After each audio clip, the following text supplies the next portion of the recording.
Vamos a pasar con el siguiente ponente, el arquitecto Daniel Rondinel. Daniel es arquitecto por la Universidad Ricardo Palma y tiene un máster en arquitectura con mención en ecología en Cornell University en Nueva York. Ha sido ganador de la categoría 7 de la 18ª Bienal de Arquitectura en el Perú. Es docente y coordinador del área de urbanismo y medio ambiente en la carrera de arquitectura de la Universidad de Lima.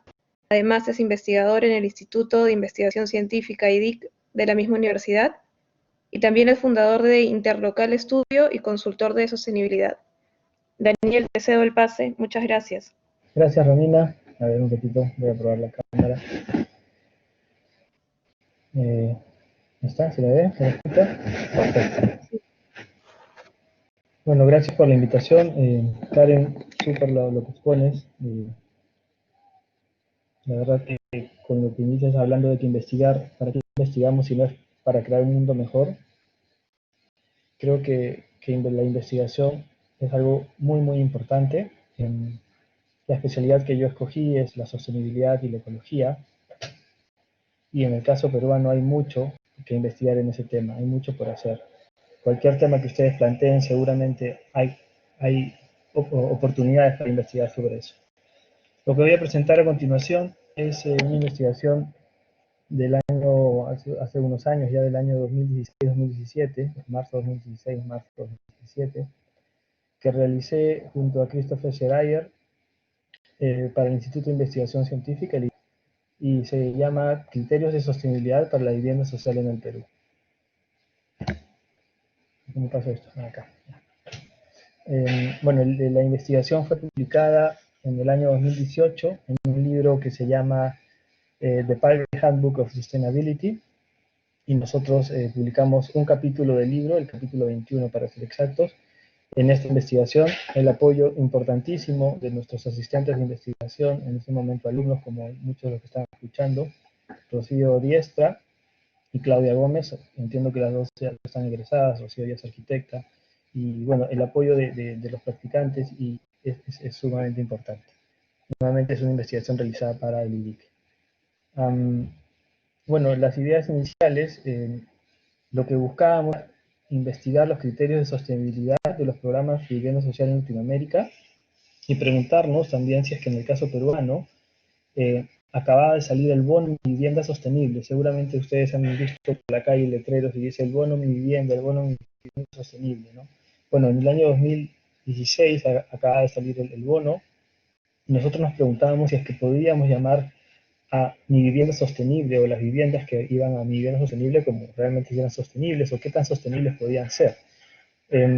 Entonces, a partir de eso empezamos a investigar sobre ese caso específico.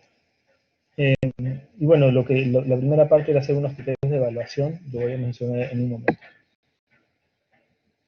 Algunas palabras claves de investigación: vivienda social, sostenibilidad, arquitectura, construcción sostenible y certificaciones locales. Algunas preguntas de investigación: ¿qué criterios de sostenibilidad se deben incluir para lograr posicionar el programa Mi Vivienda Sostenible como un programa líder en vivienda social en América Latina? Y otra pregunta, que era un poco más polémica: si era posible denominar sostenible a los 15, en ese momento fueron 15, pero finalmente fueron 9 los proyectos que participaron, no todos quisieron participar por N razones. Bueno, si se puede denominar sostenible a los proyectos que en ese momento habían obtenido el bono Mi Vivienda Sostenible, desde los criterios de sostenibilidad con un estándar más global y no solamente local. El objetivo era identificar, además, cuáles son los criterios de sostenibilidad que deberían utilizarse, si es que el bono de vivienda no está utilizando todos, cuáles adicionalmente deberían usar. Entonces, de repente, empezar la producción sobre por qué es importante hablar de sostenibilidad, especialmente en vivienda de interés social. Bueno, lo primero es por un contexto global. El mundo está hablando de sostenibilidad. Tenemos las convenciones de cambio climático que se hacen anualmente. En el Perú fue en el 2014, alguno lo recordará. 2015 es el Acuerdo de París, y eso fue un hito súper importante. Se firma el Acuerdo de París, que básicamente buscaba reducir la cantidad de CO2 que producen los países y combatir el cambio climático. Bueno, y sin embargo, por temas políticos, ese Acuerdo de París, debo decir, lo firma China y lo firma Estados Unidos, que durante 20 años no lo habían firmado. Finalmente lo firma el Obama, en ese momento el presidente. Cuando entra Trump, anula todo y bueno, todo casi vuelve a foja cero. Todavía está en la etapa en la que se está retirando, no se ha retirado oficialmente, pero ya probablemente en los próximos meses va a pasar. Bueno, contexto global, Hábitat 3, la conferencia más importante sobre ciudades, también habla de ciudad sostenible, habla de ciudad resiliente, y un contexto global importantísimo también, los Objetivos de Desarrollo Sostenible, ODS, como todos sabrán, son 17, y en el objetivo 11 es justamente el objetivo que habla de ciudades y comunidades sostenibles. Para aquellos que no lo saben, los Objetivos de Desarrollo Sostenible son indicadores a nivel mundial, de todos los países y naciones que han firmado, que pertenecen a Naciones Unidas, están buscando cumplir con estos objetivos. Y bueno, el objetivo 11, que es ciudades y comunidades sostenibles, cada objetivo tiene metas e indicadores. La meta número 1, el objetivo 11, es asegurar el acceso de todos a una vivienda adecuada, segura, asequible, con servicios básicos y mejorar los tugurios. Entonces, ese acceso a la vivienda de todos se enfrenta a una situación distinta si es que lo pones a ver qué está pasando en el ámbito, vamos a ir latinoamericano, porque no podemos ir al mundial. Bueno, habría que decir que en el ámbito mundial también hay un déficit de vivienda. Entonces, ¿cómo aseguramos la vivienda a todos? Una vivienda, además, digna, ¿no? Esto es un poco el panorama en Latinoamérica. Esto es las viviendas adicionales que necesitan, por ejemplo, en Brasil. Estamos hablando de Sao Paulo de 10.3 millones. Es inmensa el déficit en Brasil. En fin, tenemos el caso de no sé, en Bogotá 3.8 millones. En el caso peruano, vamos a verlo en un ratito, la idea acá principal es decir que en Latinoamérica en general falta mucha vivienda, hay mucha informalidad, aquí vemos Perú 72%, de las personas viven en una vivienda con no condiciones óptimas, ¿no? Con mala calidad. Entonces, esto ya es la foto concreta del déficit de vivienda en Perú. 11.2% de los hogares tienen algún déficit, y esto se traduce en 1.8 millones de viviendas que faltan. Vamos a redondear, 1.8 millones de viviendas. Entonces, ¿cuál es el problema? 1.8 millones de viviendas. El año pasado, con suerte, se hicieron 200.000 viviendas. Entonces, 1.8 millones, si lo vemos desde el punto de la sostenibilidad, y por qué es insostenible tal vez esto, es que, primero, si es que no resolvemos el problema del déficit de estos 1.8 millones, el principal problema es que vamos a seguir teniendo la ciudad que tenemos. Invasiones, informalidad, el riesgo de que venga un sismo y las viviendas se caigan, autoconstrucción, en fin. Si resolvemos el problema de una manera rápida, por decirlo así, y empezamos a construir, el problema puede ser ambiental. Vamos a utilizar tantos metros cuadrados o metros cúbicos de materiales, y vamos a construir tantos metros cuadrados para construir 1.8 millones de unidades de vivienda, casi 2 millones, por decirlo así. Entonces, ¿cómo podemos hacerlo? En realidad, la palabra sería construir, sí, 1.8 millones, pero de una manera sostenible. Construir viviendas que puedan ser, qué sé yo, reutilizadas, con materiales de bajo impacto, con ahorro de energía y de agua, etc. Ahora, ¿es posible resolver el problema de una manera masiva? Porque estamos hablando de 1.8 millones, y en Brasil de 10, y en Colombia de 4 millones, no sé cuántos millones, y eso a nivel mundial es millones de viviendas, que nuevamente son millones de metros cuadrados construidos y metros cúbicos de material que se extrae de la tierra, ¿no? Y que se usa además del residuo. Entonces, ¿se puede resolver de manera masiva? Hay una palabra que en realidad es media polémica para muchas personas que están involucradas con el tema de la sostenibilidad, y es la certificación. El mundo en general está empezando o está utilizando mucho las certificaciones de vivienda sostenible. ¿Qué es una certificación? Es una confirmación de un tercero independiente de que algo está funcionando más o menos bien. Por ejemplo, la Universidad de Lima tiene la Torre A y la Torre B certificadas como edificio sostenible, la Torre A y la Torre B bajo la certificación LEED. Estas certificaciones nuevamente están siendo utilizadas en muchos países y tienen éxito en muchos casos, pero son adecuadas cuando la certificación se adecua a las necesidades locales. Si la certificación se trae desde, no sé, de Alemania y se trata de instalar exactamente en Perú, es un problema y es contraproducente.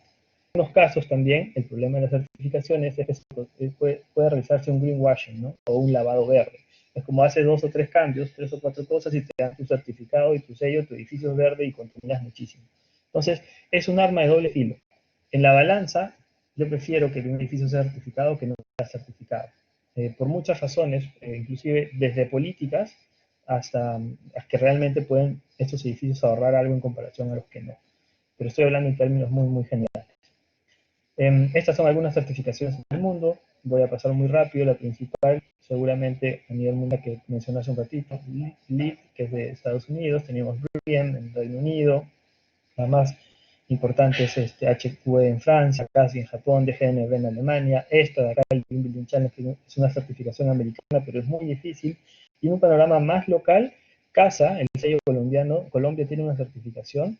Chile tiene una certificación de edificios sustentables para edificios de gobierno. Y en el caso peruano, existe ya un código desde el año 2016-17 de construcción sostenible que es muy, muy básico, pero hay algo de menos. Y por supuesto existe el bono de vivienda sostenible, de que ya vamos a hablar en un ratito. Esto de las certificaciones me estoy deteniendo un poco más porque básicamente la idea que voy a plantear finalmente, si bien son criterios, debería migrar a hacer una certificación específica para el caso peruano, porque ha sido estudiar para eso, ¿no? ¿Qué tiene que tener una certificación? Tiene que ser científica, transparente, objetiva y progresiva. Básicamente eso. Y los principales aspectos que suelen ver todas estas certificaciones que he revisado muy brevemente acá, estoy generalizando: eficiencia energética, uso de agua, lugar, materiales y calidad del área interior. Hay algunas que tienen otras variables, pero en principio son las 5 básicas que se analizan. ¿Son válidas para el caso peruano? Esa es una pregunta importante. Voy a poner un aspecto específico que a mí siempre me gusta mostrar. En todas las certificaciones que mostré hace un ratito, uno de los principales problemas ambientales a los que responden es la energía, el uso de energía y la consecuente generación de dióxido de carbono CO2, que es un gas de efecto invernadero que termina generando el climático, que todos conocen. Bueno, lo dicho, en LEED, BREEAM, HQE, en fin, casi todas las certificaciones hechas en Europa o en el hemisferio norte, por generalizar, la energía y la producción de CO2 es central. Entonces se enfoca muchísimo en eso. Veamos cómo va el panorama en Perú. Lo primero que habría que decir que Perú representa el 0.16% de la producción mundial de CO2. Entonces, deberíamos nosotros también poner una certificación peruana, local, con tanto valor la energía y el CO2, lo dejo como pregunta, no lo sé. Segundo punto, no solamente produce muy poquito CO2 a comparación de lo que pasa en el mundo, sino que de ese CO2 que se produce, la mitad, el 51%, tiene que ver no con generación de energía, por lo tanto generación de CO2, sino con pérdida de tierras de captura de carbono, es decir, pérdida de bosque virgen. En selvas, se está perdiendo selva a un ritmo muy grande en Perú, ya sea por la minería ilegal, porque están plantando otros cultivos más eficientes económicamente, en fin, o por polinizaciones, en fin, N razones. Pero entonces, producimos el 0.16% de CO2, pero la mitad tiene que ver con tierra de cultivo, y además de la mitad que tiene que ver con energía, bueno, la mitad de esa mitad, para que se entienda lo que estoy diciendo, es en realidad hidro. 48.60% es energía limpia que no produce emisiones. Entonces, ahí tal vez podría responder la pregunta si esas certificaciones son adecuadas. LEED tiene, creo, el 25-30% de su peso de certificación en energía. En el caso peruano es realmente importante. Ojo, no estoy diciendo que no sea importante. Estoy cuestionándome si es que debería ser de tener tanto peso. Entonces, ¿cómo entonces deberíamos enfocar o entender la sostenibilidad? Eso sería para los edificios, sería una pregunta relevante. Bueno, la sostenibilidad, en definición, en la arquitectura, está referida al diseño y construcción de edificios que sean capaces, con esto, de satisfacer las necesidades de usuarios actuales sin comprometer necesidades de usuarios futuros. ¿Qué significa y por qué he subrayado necesidades? Creo que es una palabra clave cuando se habla de sostenibilidad, entender la necesidad, porque la necesidad personaliza o individualiza. La necesidad que tiene alguna persona, no sé, que vive en, no sé, en Comas, con una persona que vive en Tacna, es absolutamente diferente. Tendrán algunas en común. La necesidad de una persona que vive en Japón es diferente a la de alguien que vive en Gabón. Entonces, entender eso es un punto clave para hablar de sostenibilidad. Hablando de necesidades, justamente, esta es la pirámide de necesidades de Maslow, en donde la arquitectura es protagonista en absolutamente todo, ¿no? Desde el shelter, que es el descanso, hasta el arte, la cultura, tiene que ver con la arquitectura está presente, entonces, por lo menos, esas necesidades puedes atenderlas a través de la arquitectura. En breve, la sostenibilidad en la arquitectura es de Garrido, si no me equivoco, ¿sí? Lo que busca es optimizar recursos materiales y funciones, disminuir el consumo de energía, generación de residuos y mantenimiento, y aumentar la calidad de vida, la seguridad y la satisfacción de las necesidades. El último punto, nuevamente hablamos de necesidades. Necesidades. Entonces, ¿a qué me refiero con eso? Necesidades. Esto de acá es un mapa del mundo y de la huella ecológica que tienen los países, los que tienen una deuda ecológica y en verde los que tienen un crédito ecológico. Las necesidades de una persona que está en este lugar, en donde está absolutamente todo rojo, versus alguien que está acá, seguramente son distintas. Ojo que las necesidades no es lo mismo que las aspiraciones. Vamos a hablar también de eso en un ratito. Y necesidades, entonces. Acá tenemos también el tema de las necesidades. Perú está acá, en la primera imagen, y si lo comparamos con otros lugares, Centroamérica, bueno, la necesidad de Perú es igual a la de Centroamérica, ¿qué tal con Nuestra Europa? ¿Qué pasa con un ciudadano? Además, depende de qué lugar del Perú sea también, probablemente uno de Lima tiene y algunos distritos de Lima tienen una vida, un consumo medio igual a la media europea. Va a depender mucho de las necesidades de cada individuo, de cada sociedad específica. Las necesidades de China serán iguales que las de Europa, las de Norteamérica serán iguales que las de los países nórdicos, las de África serán iguales que los países nórdicos. Entonces, estoy haciendo incidencia en esto porque es un punto central. Y las necesidades parten, en alguna manera, no siempre, de los problemas también que tienes. Y si hablamos de sostenibilidad para la vivienda, por supuesto que van a partir de los problemas. ¿Cómo vamos a hacer que la vivienda sea más sostenible? Bueno, tenemos que saber cuáles son esos problemas a los que nos enfrentamos y a partir de eso podemos construir algo, ¿no? Entonces, las necesidades en el Perú, un problema grave, como acabamos de ver, es la deforestación, no son necesariamente iguales a las necesidades en China, en donde un problema grave es la producción de CO2, o en África, donde seguramente no hay agua, o en los países nórdicos, donde el deshielo es una amenaza, o en el Medio Oriente, donde nuevamente la quema de combustibles es un problema, o la generación, o en Australia, que tiene los problemas de incendios forestales que hemos visto a inicios de este año. Nuevamente, necesidades, y llegamos al término, a lo que nos convoca, que es la vivienda social. La vivienda social también responde a diferentes necesidades. Esto que vemos en Europa probablemente sea una vivienda en un barrio más bien clase A a B, en Lima o en no sé, una ciudad de la costa seguramente. Esto que estamos viendo acá es en Centroamérica, esto de acá es una vivienda social en Lima, esto de acá es África, y básicamente aquí lo que es a Google preguntarle vivienda social y puse un lugar y eso es lo que salía más o menos el promedio de las imágenes. Pero así, la vivienda social en el Medio Oriente se ve más como así. Y así, Norteamérica son estas grandes torres, en Australia es una más bien de baja densidad.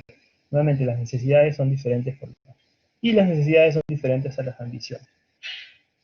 Vamos a entrar. Entonces, estas necesidades tienen que leerse desde 3 puntos de vista y esto es como sostenibilidad básica. Igual voy a tratar de hacer un breve resumen desde el punto de vista ambiental, social y económico. Todos probablemente lo conozcan. Y esto que estamos viendo, el famoso triangulito este de acá, es un triángulo que se llama la triple línea base. Así se le llama. Es un triángulo que equilibra de alguna manera las necesidades ambientales, sociales y económicas. La triple línea base. Y en realidad es el punto de inicio de la herramienta de evaluación que utilizamos en este proyecto. Algunas definiciones para ir cerrando el tema de sostenibilidad. El edificio sostenible es el que vemos acá arriba de la pirámide. y abajo tenemos el edificio bioclimático. Es muy difícil llegar a un edificio sostenible si no has planteado un edificio bioclimático primero. Esto de acá en realidad es una discusión con varios amigos, pero me parece que la cosa va más o menos así. El edificio climático lo que hace, como su nombre lo dice, es responder al clima, sol, viento, orientación, energía. El edificio verde o ecológico, partiendo de la definición de ecología, que es estudiar relaciones entre lo vivo y lo no vivo, lo abiótico y lo no abiótico, y entre las personas y los objetos y el entorno. Entonces, si entendemos que las relaciones tienen que ver con ecología, entonces el edificio ecológico lo que hace entender estas relaciones, que se traduce finalmente en impactos sociales y ambientales. Y lo sostenible suma entonces a la variable ambiental, social y económica, justamente lo que va a sumar es la variable económica. Lo que quiero decir es que un edificio sostenible, vamos a leer, mejor un edificio bioclimático aborda los temas ambientales, como he dicho, el ecológico, minimiza contaminación, protege hábitats, agua, etc. Y el edificio sostenible suma además la variable económica. Un edificio bioclimático no siempre es sostenible. Un edificio verde tampoco es necesariamente sostenible. Un edificio sostenible suele ser bioclimático y verde. Hay un montón de ejemplos. Uno que a mí me gusta muchísimo es hablar de la ciudad de Arcosanti. Aquí recordarán que han llevado el curso conmigo. Eso era una muy buena idea, pero un edificio que era ecológico, de una ciudad ecológica. ¿Por qué no era sostenible? Porque la variable económica no estaba contemplada en Arcosanti, por ejemplo. Y esta es la herramienta definitiva para nosotros, para la evaluación de los casos de la vivienda que vamos a ver en un momentito. Estoy bien con el tiempo, sí, estoy bien. Es el triángulo fractal.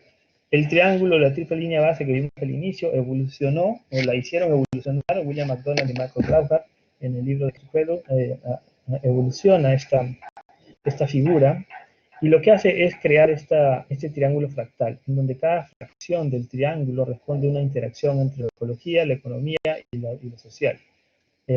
Y pone énfasis en cada uno de los puntos. Lo que quiero decir es, la esquina ecológica, lo que va a enfatizar o lo que va a atender es la dimensión absolutamente ecológica de aspecto cualquiera sea este. El triángulo que vemos más abajito, este de acá, es ecológico-económico. Empieza con la necesidad ecológica y directamente lo económico. El siguiente es al revés, económico-ecológico. Empieza con lo económico como necesidad atendida y lo ecológico como algo que se atiende de manera indirecta. Y así podemos continuar económico-social, social-económico, social-ecológico, ecológico-social. En fin, esta herramienta es una herramienta central para la evaluación del proyecto que hicimos. Pero también hay que preguntarse justamente cómo debería ser la sostenibilidad en los países en vías de desarrollo. Ya hay un autor que tiene un libro bastante bueno que se llama justamente Sostenibilidad en países en vías de desarrollo. Peter Solins, me parece, es Peter, pero no estoy seguro de su nombre, pero Solins, en el 2014 escribió este libro, y entre otras cosas, escribe en un país en vías de desarrollo lo primero que debe atenderse es el tema de la pobreza endémica. En un país como el Perú, en un país seguramente de África, en algunos de Asia, lo primero que tienes que atender cuando hablas de sostenibilidad no necesariamente tiene que ver con el impacto medioambiental, sino con atender la pobreza endémica. Por ahí, si no tenemos justicia, no vamos a tener paz en ningún caso, ¿no? Entonces, la pobreza tiene que ser atendida y eso es una idea central cuando se habla de sostenibilidad en Perú. Si no, estamos hablando de cualquier otra cosa. Además, cuestiones como seguridad, energía y disponibilidad de agua deben ser atendidas. Seguridad, energía, empleo, agua, esto seguramente en países en Europa, y estoy generalizando también, puede darse por sentado, ¿no? Seguramente Alemania tendrá población que no cuenta con energía, pero debe ser muy, muy menor, o de repente cuál tiene, no lo sé. Pero en el caso de Perú, seguramente el porcentaje es mucho mayor. Bueno, de hecho es mucho mayor. Entonces, ¿cómo debe medirse la sostenibilidad de un edificio en el Perú? Y estamos entrando en la parte metodológica. Bueno, lo primero que hice fue revisar casuística local, Latinoamérica, no podemos irnos no nos irnos tanto a Europa u otras realidades, Norteamérica, sino en Latinoamérica revisamos qué es lo que estaba pasando en Argentina, Brasil, Colombia, Chile, México. En realidad esto lo quiero pasar un poco rápido. En resumen, voy a leer 5 puntos que están pasando en Latinoamérica en ese entonces. Seguramente algunas situaciones han mejorado. Estamos hablando de hace casi 4 años atrás. algunas cosas seguro no. Pero básicamente lo que estaba pasando en Latinoamérica era que se desarrollaban estrategias nacionales de construcción sostenible, subsidios para construcción sostenible y viviendas de interés social. Lo que está en celeste es algo que estaba pasando en Perú. Como vemos, no estábamos tan mal. Construcción de proyectos piloto de vivienda sostenible, elaboración de normas técnicas de construcción sostenible, desarrollo de estudios de evaluación.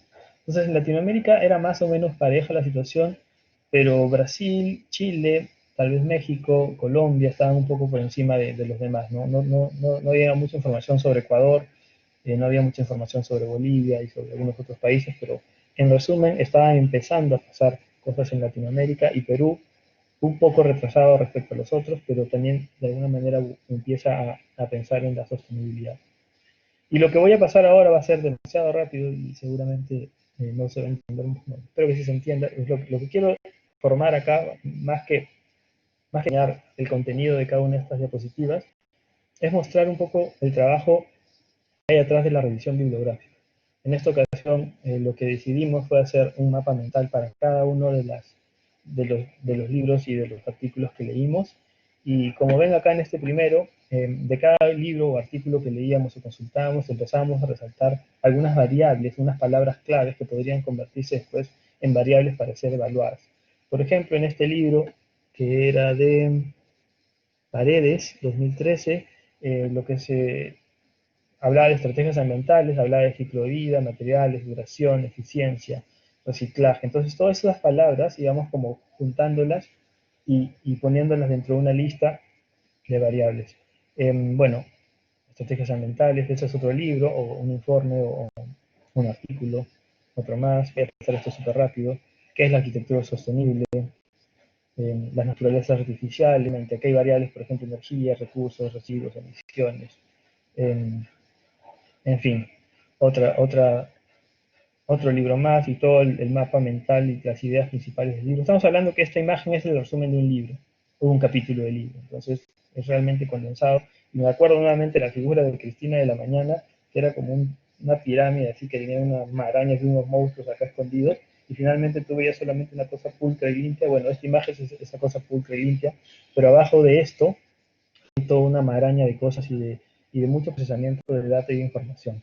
Y bueno, voy a pasar estos un poco rápido: criterios de diseño y construcción sostenible, otro autor más, otro autor más, otro autor, otro autor, otro autor. No he puesto todos, he puesto varios, pero no todos, porque tampoco me voy a pasar la tarde pasando estas diapositivas. Desarrollo de viviendas sostenibles. Cuando dice sustentable, seguramente el autor es mexicano. En México, no sé por qué razón, hablan de sustentable en vez de sostenible, pero en fin, no importa. Desarrollo de viviendas sustentable, ya no puedo pasar esto, pero ya, vimos todas las variables teóricas que eran estos gráficos como medidas mentales. El siguiente paso era ver también certificaciones. ¿Por qué no? Teníamos que ver las certificaciones, no podíamos hacer una evaluación si no habíamos visto las certificaciones. Acá hemos visto, en realidad vimos un poco más, pero muestro un cuadro de 3 de ellas y algunas de las variables que más se utilizaban en BREEAM, LEED y LBC o Living Building Challenge. Y nuevamente algunas que eran importantes las íbamos resaltando para ver y luego cuestionarnos si es que aplicaban o no al caso de Perú. Y esto de acá más o menos era este cuadro enorme que decía Ángeles hace un ratito, que termina haciendo toda la lista de estas variables y palabras que íbamos poniendo y poniéndolas y tratando de unirlas y agruparlas y ver cuáles podían ser juntas y cuáles no. Y esto se fue puliendo. No sé, la versión 1, la versión 2, la versión 3. Entonces, ¿cómo deben ordenarse esos criterios con este chancacón que teníamos, este cuadro tan grande? ¿Cómo podemos ordenarlos? Bueno, en realidad, según la literatura, deberíamos hablar de diferentes... eh, lo que hicimos fueron 7 categorías. Estoy escuchando un eco por ahí, perdón. ¿Alguien tiene el micro prendido? ¿No? Ya. Ok, eran 7 categorías: agua, energía, materiales, sitio de ambiente, diseño arquitectónico, calidad ambiental interior. Hasta acá, todo más o menos como una certificación cualquiera. La séptima variable, sin embargo, es algo que no encontramos, hasta donde recuerdo, en ninguna.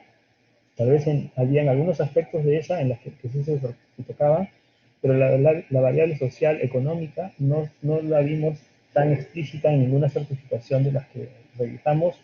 Y por supuesto, en algunos libros lo mencionaba como importante, pero no estaba en la certificación. Entonces, una vez que tuvimos las categorías, que son estas 7, vimos criterios para cada categoría y sus criterios, y cada uno de estos criterios tenía estrategias para poder cumplir o no la variable. Esto de acá era un video que no se va a poder mostrar, pero básicamente estoy ahí yo, Claudia y Rocío tratando de ordenar esta maraña. Y no lo ordenábamos como que se nos daba la gana, sino básicamente con todo lo que leímos. Tuvimos reuniones con las empresas constructoras, con casi todas, tuvimos reuniones con el ministerio, tuvimos reuniones con la gente del Bono Vivienda Sostenible, leímos los libros, los reportes, y todo esto nos ayudó a tener como cómo ordenar esta figura, ¿no? En la lista inicial había 94 subcriterios y en la lista final, que es la que voy a presentar, hubieron 59. Ups, ya, sí. Con esto lo puedo pasar, en realidad estos 94 bajan 62 y después 59. Digamos que para la sostenibilidad en el Perú tenemos 94 y para la vivienda social específicamente en costa habían 59. Y este es el que es el corazón de la investigación. Lo que vemos acá en realidad es el triángulo fractal, pero ya con todas las variables, cada uno de esos numeritos que ustedes ven al costado es una de las 54, eran, ¿no? 54, 59, perdón, uno de los 59 subcriterios, cada uno están acá.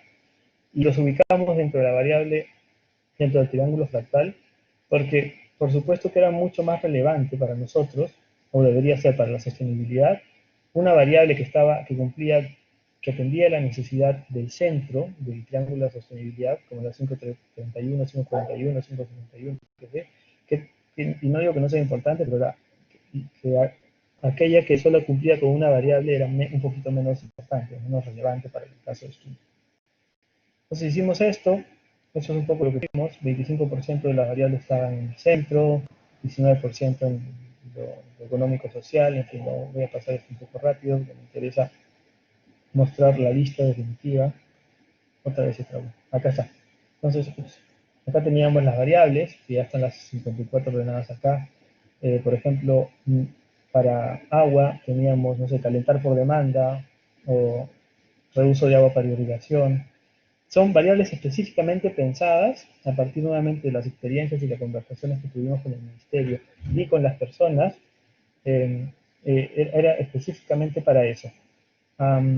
Y la última, que es la más relevante, el aporte principal que tenemos, tenía que ver con el alivio de la pobreza, la reducción de la pobreza, la promoción de nuevas oportunidades de empleo, nuevamente aspectos centrales para sostenibilidad en el caso de Perú. Entonces, ¿cómo lo valoramos esto de acá? Habían dos criterios. Primero, el aporte de la sostenibilidad, que dependía de la ubicación de este criterio en el triángulo. Mientras más al centro estaba, más valor tenía. Y lo segundo es si es que era prioritario para el caso peruano, dependiendo de todos los problemas ambientales que conocíamos nosotros de antemano. Hicimos esta matriz de evaluación, entonces tú podías tener en el mejor de los casos una variable con 90 puntos, por decirlo así, y en el peor de los casos 2.5, en realidad no hubo ninguna 2.5, casi todas tenían 10, era el menor, me parece. Entonces, si cumplías, estabas en el centro y atendías las tres necesidades, tenías 9 puntos y eso lo multiplicabas por los 10 de la prioridad que tenía para el caso de la costa peruana. Digamos que era algo muy importante para el caso de la costa peruana, como que yo, el agua. Entonces tenías 10, 9 y te va 90 puntos, ¿no? Esta es la matriz ya con los puntajes. Voy a pasar esto también rápido porque ni siquiera se va a leer. Y en promedio, lo interesante que vimos después es que justamente aquí sí se empieza a perfilar una matriz más orientada al caso peruano. ¿Qué deberíamos ver en el Perú? Agua. El agua es un país, Perú es un país con estrés hídrico alto. En realidad no forzamos absolutamente nada, la matriz salió como sola. Agua. El segundo punto importante para el caso peruano, social económico. El tercero, sitio y ambiente. El cuarto, materiales. El quinto, ya casi energía, diseño arquitectónico y ambiental interior. Entonces, como ven, esto tiene un poco más de sentido para cuando hablamos de Perú, ¿no? ¿Dónde debería estar estas variables? Para cada variable hicimos fichas, esto sería imposible en todo. Estoy mostrando solo la cara o el enunciado de cada ficha, en donde dice qué cosa hay que hacer, cuál es el objetivo, cuáles son las acciones para cumplir con la variable y qué documentos hay que entregar. Porque esto también es bien relevante, ¿no? Si tú vas a hablar de un proyecto de vivienda social, deberías saber que, por ejemplo, para evaluar el criterio de calidad ambiental interior, confort térmico lumínico, necesitas solamente un plano de arquitectura con cuadros de bandas. Con eso tú puedes de alguna manera determinar eso, de manera sencilla, ¿no? Y así, cada una de las fichas que voy a pasar esto. ¿Qué le pedíamos a las empresas, que fueron estas las empresas que participaron? Viva, Rey Montero, Domus, Líder y bueno, Madrid Ingenieros, y cada uno, algunos tenían más de un proyecto. Bueno, esta es la lista de los documentos. Fue realmente una epopeya conseguir todos los documentos. Y de hecho, como vamos a ver ahorita en los resultados, el principal problema es que no tenían la información o no nos la dieron. Estamos viendo en verde cuando cumplían con el criterio, en magenta cuando no cumplían y en celestito cuando faltaba información. Y como ven, celestito es muy grande. Eh, y eso era porque el bono no se le exigía. Claro, el bono no le exigía, qué sé yo, tener qué sé yo, información sobre la población local, por decir algo. Entonces faltaba mucha información sobre eso, ¿no? Ya para ir cerrando, que sí, creo que es la hora. Se volvió a trabar esto. ¿Qué pasó? Si supuestamente no pesaba nada. Esto. Ahí está. Entonces, ¿qué pasa si es que esta falta de información, de alguna manera, mantenemos el ratio sí, no, o sea, si cumple, no cumple? Se podría ver así y el panorama no está tan terrible, de hecho está como bien. Ups, ya no importa. Y bueno, esto si lo ubicamos respecto al triángulo fractal, ¿dónde estarían los puntos que sí cumplen? El que más se cumple es el tema de económico-ambiental y el que menos información tiene es el económico-social. Ya para ir cerrando, bueno, esto de acá también es un poco más de lo mismo. Ya la evaluación de cada uno de los proyectos, como vemos, en verdecito claro, todos los proyectos tenían mucha falta de información. Entonces, ya para concluir, en realidad es muy difícil decir que, con la información que tuvimos, decir si los casos de vivienda social cumplían o no cumplían. El principal problema fue que faltaba información. Por la tendencia que vimos, probablemente haya un porcentaje que cumpliría con el conjunto de los criterios que vimos, los 59 criterios. Eh, bueno, Perú no cuenta con esta herramienta, es importante desarrollarla. Esta propuesta de criterios no es algo fijo, la idea es que vaya variando y algo muy importante, esta investigación, la idea es que se pueda continuar y seguir desarrollando aún más, ¿no? Seguí unos minutos, eso es todo, muchas gracias. Muchas gracias, Daniel. Daniel, tenemos acá unas preguntas. A ver, ¿qué criterios nos darías para lograr un diseño sostenible en algún proyecto de escala media en Lima? Escala media de Lima. Bueno, lo dicho hace un rato, ¿no? Lo primero creo que es viendo las variables principales que hay que atender tienen que ver con tratar de eliminar o disminuir la pobreza endémica. Eso es una de las primeras cosas. El segundo punto a atender sería el tema del agua. eh, Tratar de que realmente el edificio sea un ciclo cerrado en cuanto al agua. Y, y el tercer punto, yo me enfocaría en los materiales, específicamente en el tema de la madera, que es un problema complicado en el caso peruano. Sí. Ya. Y una última pregunta, ¿de qué manera el Estado podría incentivar la construcción realmente sostenible, no únicamente certificada en el país? Lo que pasa es que el Estado lo está tratando de hacer, eso es importante decirlo, ¿no?